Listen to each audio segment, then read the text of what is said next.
Hey, everybody, and welcome back to the Duke Wisdom podcast. Ben McCormick here with Clinton Weaver.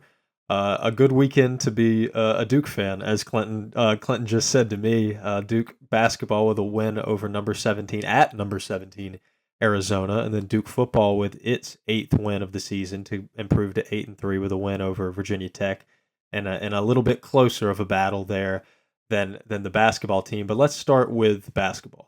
The win on the road against a top 25 opponent, non-conference game. That's the first time Duke has done that since 2019 when they beat Michigan State on the road. The 2019-20 season beat Michigan State on the road in that one. This was a big win, and this was a win that I felt like, and I think we talked about last time, that Duke really needed to pull down. It reminded me a lot of the Kentucky game for a lot of reasons. From no Evans or Harris or Gongba to the a little bit kind of muddy offense, not the greatest offensive showing, to Cooper Flagg carrying the offense at times, to leading for almost the entirety of the game. But the key difference is Duke didn't let Arizona get going. The real asterisk of this game is Duke established itself as an elite defensive team against Arizona.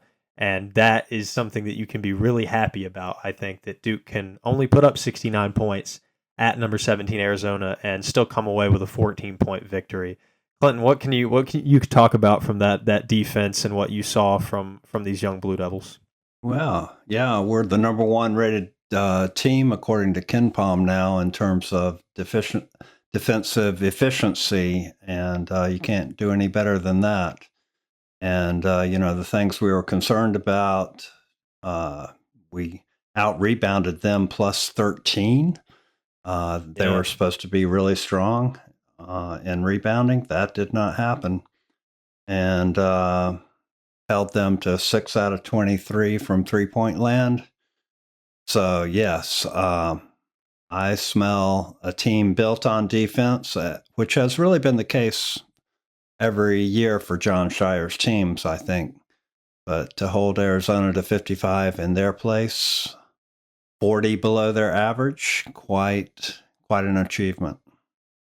I think what makes me happy about that rebounding and the defense is that it was done by committee. When you look at the rebounding numbers, you've got 7 boards from Khan and Malik, 6 from Sion, 6 from Cooper, 4 Tyrese, 4 Caleb, 3 Kaman. It's not just one guy getting the job done. There's a lot of teams that have this really elite rebounder that if, the other coach says we got to box him out, keep him off the boards. I think of Armando Bacot last season and for the last 12 years for Carolina. But I think that when you look at this team, Cooper Flagg averages about 9 rebounds a game. He's good. He's a very good rebounder. Kaman's a very good rebounder as well. But for this team, it's not just to take care of one of those guys on the boards. This team can hurt you in a lot of ways, and that's because it has tremendous positional size. And I think that's something that Arizona struggled to deal with because, you look at Arizona, they're not a small team by any part of your imagination. They're a very, very big team, actually, compared to most. Krivas is a very good big there, and then you got Visar. Visar, is that how you say his last name?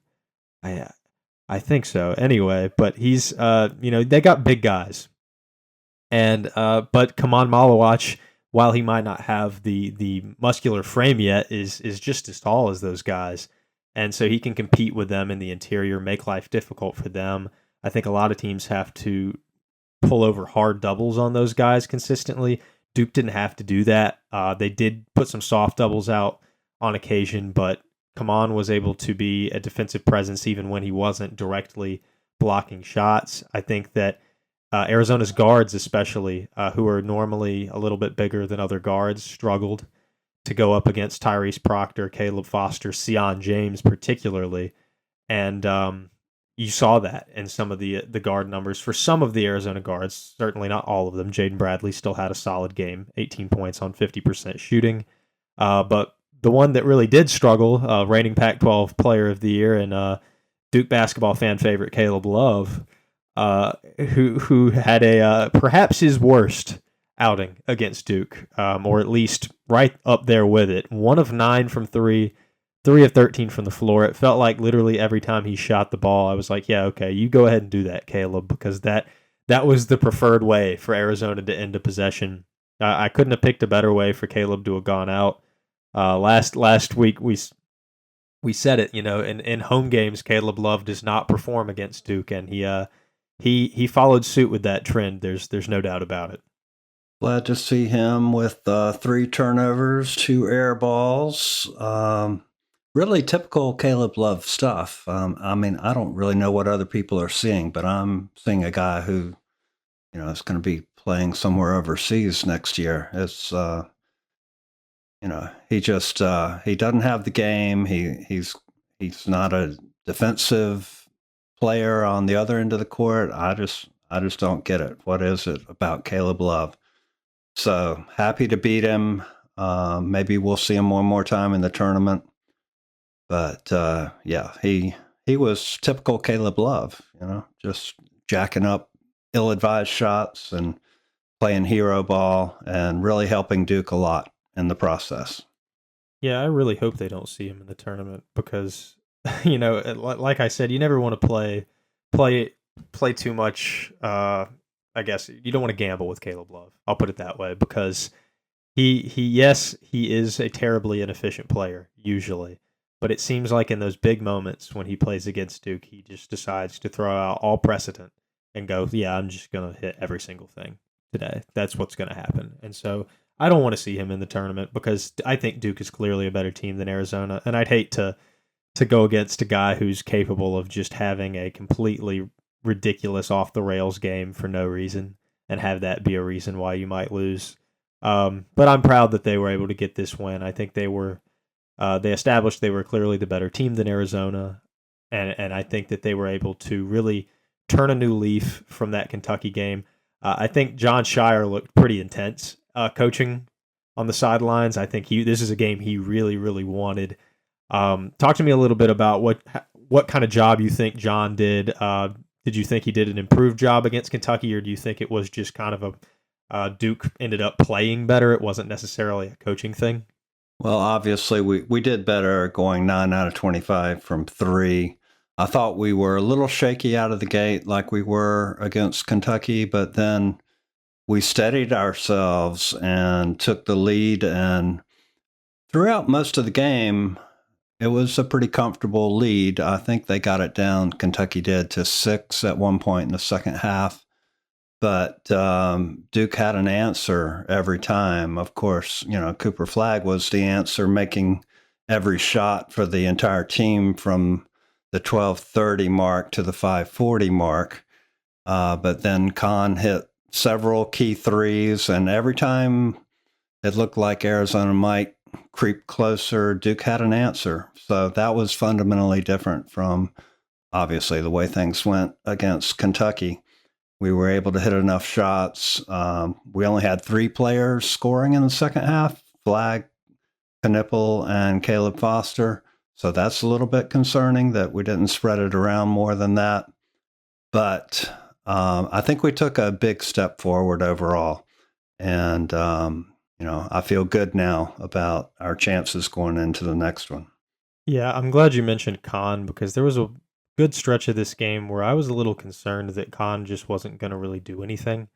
And credit Arizona for that because they defended him quite well. They were pretty up close and personal with him on ball screens, making sure he couldn't get open looks. And anytime he did get an open look there in the second half, he made him pay.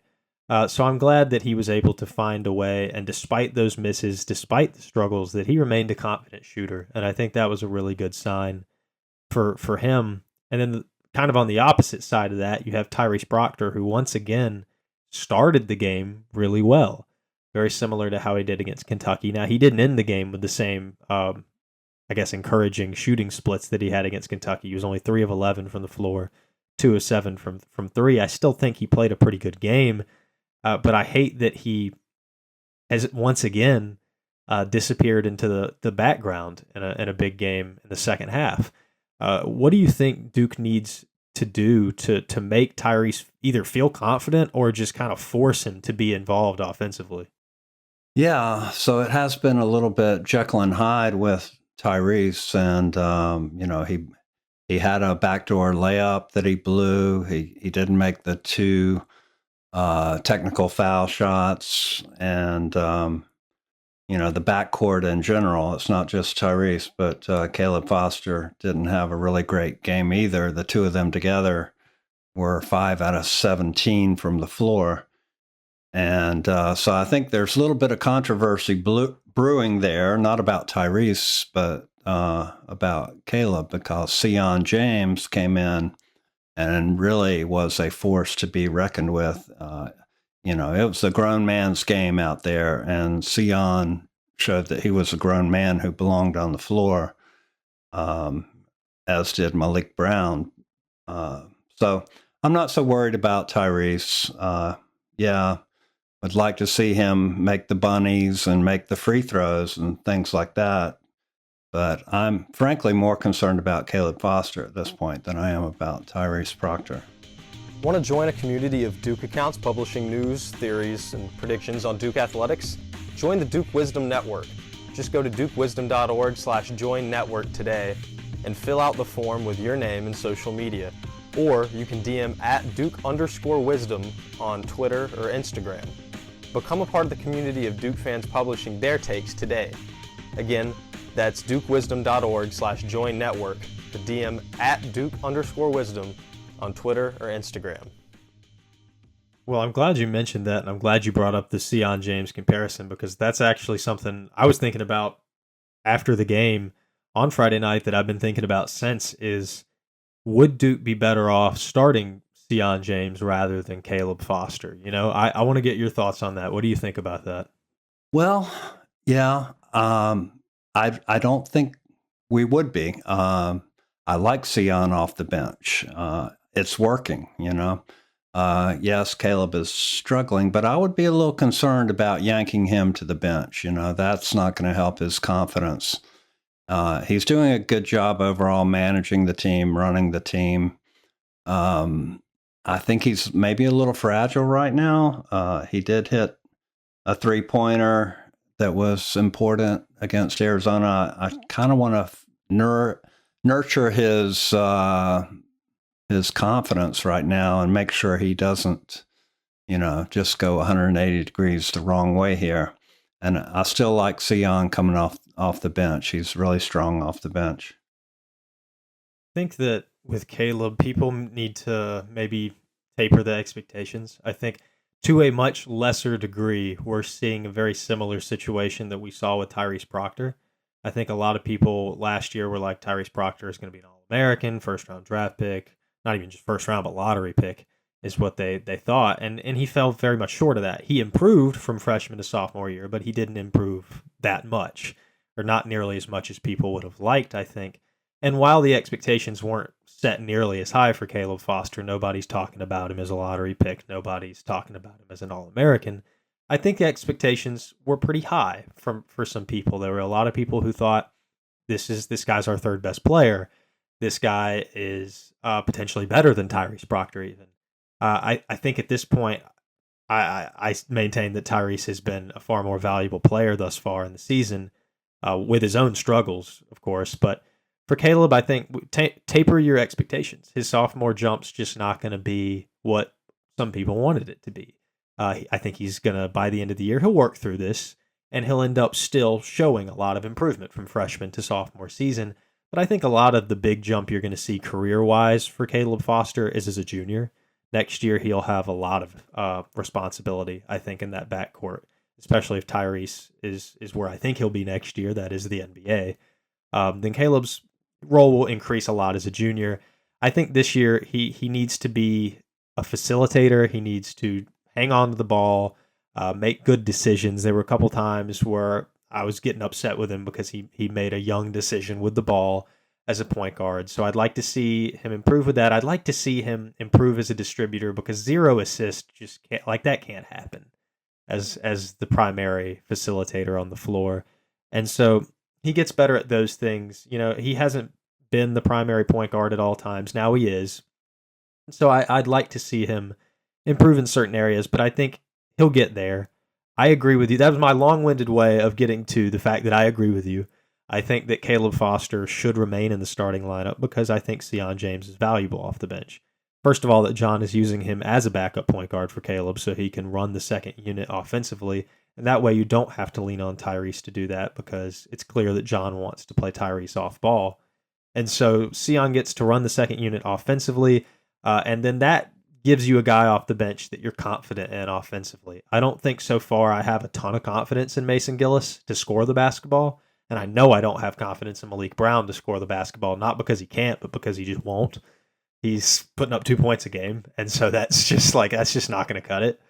But Sion James can score. He can score in double figures. And having a guy that I'm confident that he's going to get good looks and he's going to capitalize on them, having a guy like that off the bench I think is important. And having a veteran guy like that off the bench is important. So I think Sion is more valuable as a sixth man than Caleb Foster would be as a sixth man. And I think it's nice to have Caleb and Tyrese working together. They've already been doing so for a year. And it's nice to have them like that, I really think. But I guess going into the next thing that I want to talk about, let's talk about Malik Brown a little bit. I think a clear defensive improvement for him, a fantastic defensive game, got his hands on a lot of plays, on a lot of passes, was very disruptive. The thing that I mentioned earlier is 2 points for Malik Brown, and that seems to be a broken record so far this season. So do you think, Clinton, that 2 points for Malik Brown, is that going to fly for all 40 games? Is that going to be fine? Like if he only scores 2 points a game, or is he going to need to provide a little bit more offense than that? Well, I suppose the concern and the risk is he becomes like Mark Mitchell was, where people just don't bother to guard him when he is out, at the free throw line or extended. But he's a heck of a passer from there, man. He hit Sion for a couple of beautiful dump offs for dunks, and whatever liability he may be on offense, I don't really care because he is such a tremendous defender and rebounder, and he does all these little things so well. This team has enough offense going for it from other guys that they don't really need that from Malik. He just needs to do his thing. And, his thing was defense, rebounding, steals. He has his hands everywhere. And he's doing it now without fouling more so than he was. So, yeah, it was a beautiful game by him, I felt. And Sion, those two off the bench were fantastic. So, yeah, I'm good with him. He knows his role, and he does it very, very well. I think sophomore Mark Mitchell needed the basketball in his hands to be effective. I think the freshman version of Mark Mitchell was a guy that, he played well defensively. I think he lost some of that identity last season. And so Mark was a guy that, he a few times gave you 20 points. And that was great.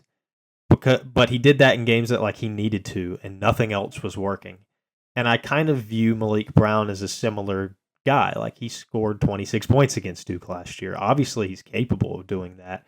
He sort of just plays in the dunker spots. He's a little bit different than Mark offensively, but I only think Malik Brown is going to shoot that many times if he has to.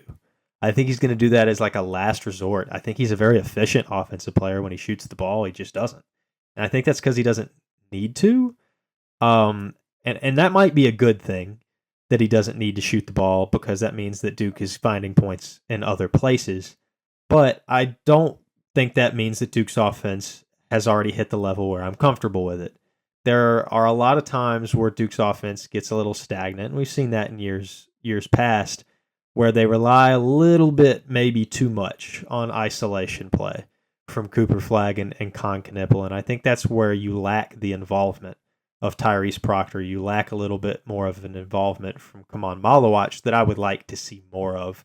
Have you taken a little bit of a problem with the amount of isolation that they play through Cooper Flagg? It's not like it's failing per se, because 24 points, but do you think it's a little risky? Would you like to see the offense evolve a little bit past leaning on Cooper and Con so much? Well, let's see. So Flagg is leading the team in scoring, rebounding, assists, steals, and blocks. But other than that, he's not doing much of anything, is he? He was amazing in this game, and I suppose teams will game plan for that because they see what he did against Arizona. But he really he impressed me in a way that he had not impressed me before this game. He was able to get to the rim with ease. He just took over the game and it wasn't in a forced kind of way. It was like, hey, I can get to the rim and dunk it, so why not? And I don't know. You can game plan all you want for that. I'm not sure you're going to be able to stop it. And if you do, then we got other people who can step up on this team. So yeah, I'm really not too worried about it. I think we got the dude. I think we got the National Player of the Year on our team, and we're going to exploit that. So I'm all in favor. I think Cooper's a guy that does what's required of him to win offensively, sort of like, I guess, Malik Brown, but to a much larger extent. Because you look at that 8-point game against Wofford, like he just didn't have to shoot, so he didn't. But like against Kentucky, everybody else isn't really doing anything. He's like, I gotta go get 26, and 26 wasn't even enough. And then against Arizona, he feels like he has to go get some buckets. So he ends up shooting twice as much as anybody. I've watched a lot of Cooper Flag games in high school, and there were games where Montverde would dominate, and I barely noticed that Cooper Flag played offense. I noticed him on the defensive end, but like offensively, I was like, Cooper's shot like twice this entire half. And I feel like there's going to be more games where he looks like that this season, and those are going to be games that Duke wins in a blowout. And I think big games like this are when Cooper Flag's going to shoot the most, put up the most shots. And I'm comfortable with him having that many looks. I certainly am. And I think the offense at this point is good, not great. I think what Cooper's going to do is what Cooper's going to do. I think you're right. It's going to be hard to game plan against a guy that talented. I think the next step Duke makes is having more options. That, like, at the end of the game, we don't have to make Cooper go get the shot or Khan. It could be Tyrese Proctor can make this shot. We can throw more lobs to Malawach. I would really like to see more lobs to Kaman Malawach. I think that a couple years ago, Derek Lively's 5 points per game were criminal. Not that he's like a huge scorer, but I think that could have looked a little bit more like 9 because you could have been throwing more lobs to Derek every single game. And I think they should do that with Malawach. He has great hands and he has great touch, actually, around the basket. A lot of those 17, 18-year-old bigs that come in, they lack a lot of touch around the basket. They lack the hands, but there were certain shots that, Kaman made against Arizona where I was like, man, like freshman Mark Williams would have never made that shot. Derek Lively would have never made that shot. Those guys were just dunk or nothing. Malawach isn't dunk or nothing, and I'd like to see him, if he can get deep into toward the basket, I want to see him get more shots. I think 4 shots, even if he did only play 16 minutes, I think 4 shots that's too low.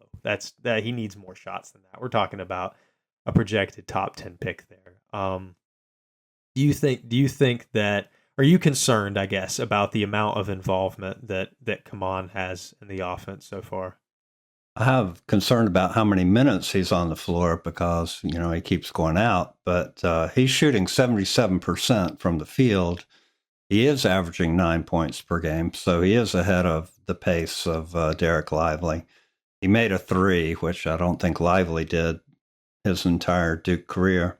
No, I don't think so. And 6 rebounds per game. So he's our secret weapon. He can shoot free throws too. Nice touch from 15 feet. He's shown that at the free throw line. So yeah, he's sort of our secret weapon in a sense that we could definitely take more advantage of if he can stay in the game.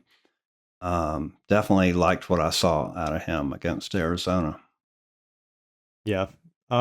Big win for Duke though, overall. There are things to nitpick, things to think about, but overall, this is, I think, a really, really good win and a really good starting place because Duke has a really tough next 2 weeks ahead of it, from Kansas and Vegas on Tuesday, then kind of a bye game against Seattle, which heads into Auburn, who is also a top 5 defense, top 5 team in the country. And then after Auburn, even a little bit of a trap game at Louisville, I think, because Louisville's not a horrible team. And you look at even if Duke wins against Kansas and Auburn, I feel like it's easy to be on your high horse. You just beat 3 top 25 teams, 2 top 5 teams even at that point, and then you could head into the KFC Yum Center, as unfortunately as it's named, and run into an atmosphere that's just not going to be beneficial for you because you think, oh, we're going to beat them. We just beat Kansas and Auburn, and that could be a buzzsaw. So we're going to talk about that game more when it comes down to it. But right now, I want to talk about what's right in front of them, the Kansas game. Number 1 team in the country, whether they deserve that rank or not. That's who Duke's playing on Tuesday. And it's a game that, as of right now, I feel pretty good about. I feel pretty good about that game because Kansas seems like they're cruising for a bruising right now. Like they survived by the skin of their teeth against Carolina. They survived in a bad game by Michigan State, a really bad game from Michigan State. Only won by single digits. And then like they were fairly unconvincing against UNCW in their last game. Like I'm not sold on Kansas, and I think this is a team that has a number 1 ranking that Kansas needs that first loss to get themselves in line. And I can't think of a better time for it to happen and a better team to do it than Duke on Tuesday night. What are your thoughts on the Kansas matchup, Clinton? Well, I feel confident after the Arizona game like you do. I do appreciate Kansas remaining undefeated for our benefit so we can be the first one to knock them off. I was very impressed when they got up 15 on Carolina. I'm like, oh my God, they're going to beat Carolina by 30. And then they gave up 51 points to UNC in the second half and won that game by 3. So definitely fell straight back to earth. And yeah, I mean, what do they got? They got several guys scoring 8-9 points a game.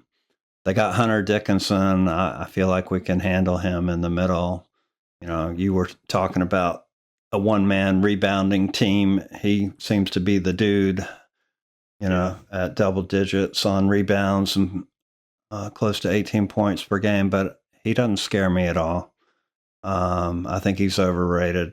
And so, yeah, perfect setup for us to go in there. Hopefully we're not too feeling too good about ourselves that we get complacent, but I don't think that's going to happen. I think we're going to take care of business. I think it's hard to get complacent when you're playing the number 1 team in the country. At least I hope that's the case. I think when you look at what Kansas has personnel-wise, you want to keep them off the 3-point line. Make sure they don't get hot like Kentucky did. They have the ability to do that. Keep A.J. Storr, guys like that, off the 3-point line, Zeke Mayo. But like you mentioned, Hunter Dickinson, that's a big one. Keep him off the boards in a huge way, at least. He's going to get his, but make sure he doesn't have a monster rebounding game. Make sure they're not getting second and third opportunities consistently. And just make sure that front court doesn't outscore Duke's front court by too much. Because, like, or at all. I mean, you can say at all because Cooper Flagg's technically front court. So make sure Dickinson, Adams, and Badunga aren't going crazy on you in the interior. Try to put some pressure on them on the defensive end. Make them commit to Cooper Flagg and commit fouls.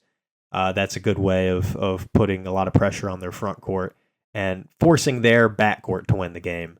I think their backcourt's good though, so that you know they can beat Duke by themselves. But if you force them to try to, I feel like you're gonna have a good showing as long as Duke doesn't throw up an absolute stinker. I think. Well, that sounds like the same recipe basically that we just used to beat Arizona. So just use the same game plan, and I think we'll be okay. Yeah. All right. Well, let's close out our conversation with a little bit of football talk. We've only got this is the second to last regular season game before the Blue Devils will head to a bowl game. We'll see. Still to be determined what bowl game that will be. I think I looked at some bowl game projections earlier today, and they had Duke playing a Minnesota team, which I don't know how I feel about that because Minnesota just played a right close game with number 4 Penn State, a 1-point game. That would be a heck of a game if Duke and the Golden Gophers got everybody to play in it. But that's aside the point. We'll talk more about bowl game projections a little bit later. Duke is now 8-3, with a chance to go 9-3 and kind of stick it to Mike Elko, I think, with Wake Forest next week. But this was a game that like many this season for the football squad, has been a little too close for comfort.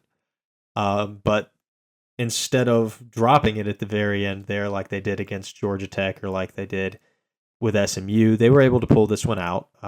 Built a healthy 14-0 lead to start the game, and that ended up being the cushion for them to not blow this one, I guess. You were clocked into this entire game a little bit more than me, Clinton. Can you talk to me a little bit about what went down against the Hokies?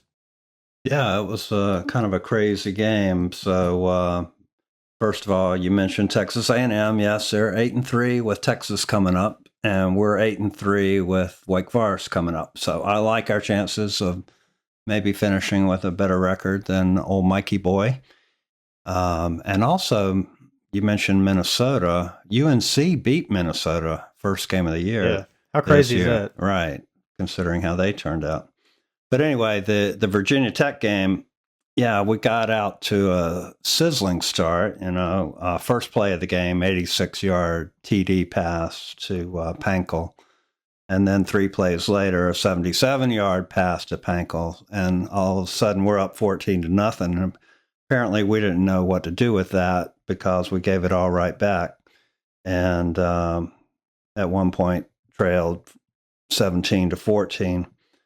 But to our credit, even though Malik Murphy was very up and down, he ended up with 3 interceptions and 3 touchdowns. He threw the long ball beautifully, but then his short passes, which has basically been true all year, he's just off target and got picked several times. So we made it interesting unnecessarily.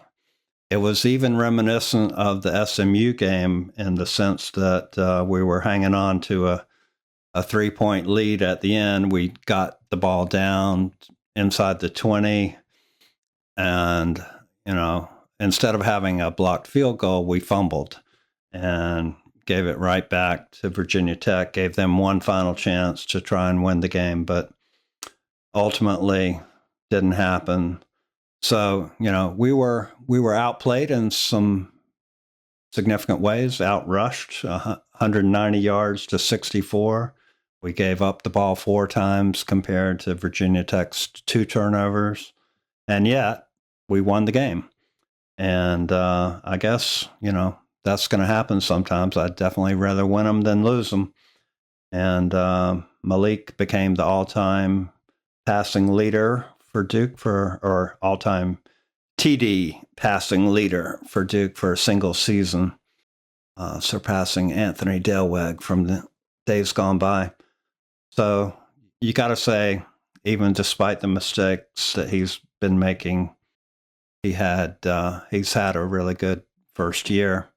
He flipped off the Virginia Tech crowd. I don't think that was necessary. I'd rather use the forefinger than the middle finger to indicate pleasure. But anyway, good victory. And we've now beaten Virginia Tech twice in a row. So that's nice. Yeah, that is good. Well, another team that Duke should beat, I think, next week, Wake Forest, has had a rough last few weeks, losing to California, which is just I don't know how you lose that one. Lost to Cal, lost to Carolina, and then got absolutely just ransacked by Miami, which, Duke lost to Miami too, but not 42-14. So Wake Forest isn't exactly a A-list opponent, but it's not somebody that Duke can just look past, right? It's somewhat of a rivalry game, Wake Forest fans will call it that. And then it's at Wake, so road games, still going to be tough to pull off there, senior night for the Deeks. But if Duke can close it, 9-3 season will lead to probably a pretty respectable bowl game and a good first year for Manny Diaz, I think. And, like you said, with Malik, I think as a full team view, this team's had its problems. It's had its issues, and a lot of those belong to Murphy, but they've still found ways to be productive, to win football games, and to have a very good season after so much roster turnover and a coaching change. And who cares? 9-3 is at play. And I think that's really impressive. A 10-win season is still very much in play for Duke football in a season on a coaching change with that much transfer turnover, and I think that's a lot to be happy about. Now, it could be better. I think that this regular season could have easily have been an 11-1 season, which is crazy to think about. I mean, they were that close to being 11-1. But, when you're a Duke football fan, you can't be picky. You can't go, man, we really should have been 11-1. I think sometimes you have to go 9-3. That's pretty darn good, right? Yeah, I'm a little worried about Wake Forest, because just when you think things are going well, Duke's won 2 in a row. Yes, Wake's gotten blown out, and that's when I worry. We're going over to their place. We're feeling really good about having just beat Virginia Tech, and Wake Forest is capable. So yeah, I'm a little concerned. Hopefully, we can take care of business. I'd love to finish with a 9th victory and potential for double digits, like you say. That would be fantastic. But Wake will be ready to play. And we had better be ready to play too, or else we'll probably be looking at 8-4. So, yeah. Well, no doubt about it. Duke's going to be. They're going to have to be ready to play against Wake Forest in football. They're going to have to be ready against the number 1 team in the country in Las Vegas on Tuesday, and then further down the line against top 5 Auburn in basketball. A lot to be excited about with football season kind of coming to its close, and with basketball season really just beginning and getting really interesting now with all these ranked non-conference matchups. It's been a blast talking about it. We'll recap that Kansas game after that one in the middle of the week. But as always, thank you guys for listening or watching. Make sure to follow or subscribe to the podcast wherever you're listening, and follow Duke Wisdom on Instagram, Twitter, and BlueSky. Thanks so much, and we will talk to you guys later.